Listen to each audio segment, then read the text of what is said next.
আপনি দুনিয়ার মানুষদেরকে বলে দেন, আমার বান্দাদেরকে বলে দেন, যারা গুনাহ করতে করতে নিজের উপর জুলুম করেছে, গুনাহ করতে করতে নিজের উপর জুলুম করেছে।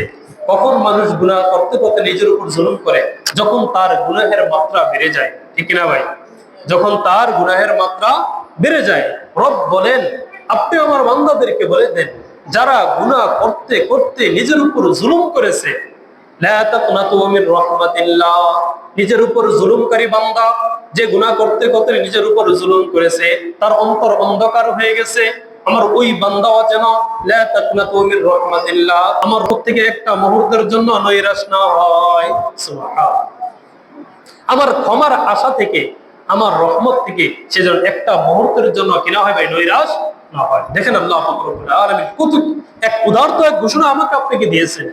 বান্দা, তুমি গুনাহ করতে করতে নিজের উপর জুলুম করেছো, তোমার গুনাহের কোনো সীমা নাই, তোমার গুনাহ অসীম, পাহাড় সমতুল্য, নদীর ফেনা সমুদ্রের ফেনাত সমতুল্য তোমার গুনাহ।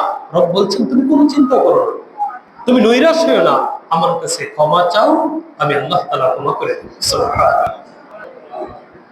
আমরা যদি নিজের পিতা মাতার সাথে একবার অপরাধ করি, দুইবার অপরাধ করি, আমার আপনার ছোট ছোট যে সন্তান আছে, নাতিপতি আছে, একবার দুষ্টুমি করলে, দুইবার দুষ্টুমি করলে, একবার ধমক দিই, দ্বিতীয়বার ধমক দিই, তৃতীয়বার থাপ্পড় মারি, ঠিক কিনা ভাই?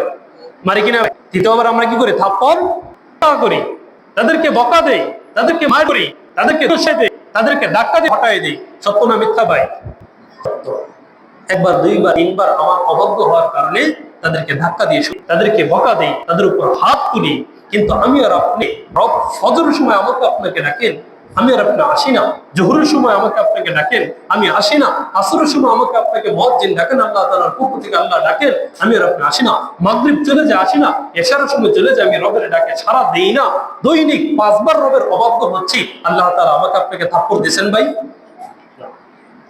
আল্লাহ তাআলা আমাকে আপনাকে ধ্বংস করে দেন নাই। আল্লাহ তাআলা আমাকে আপনাকে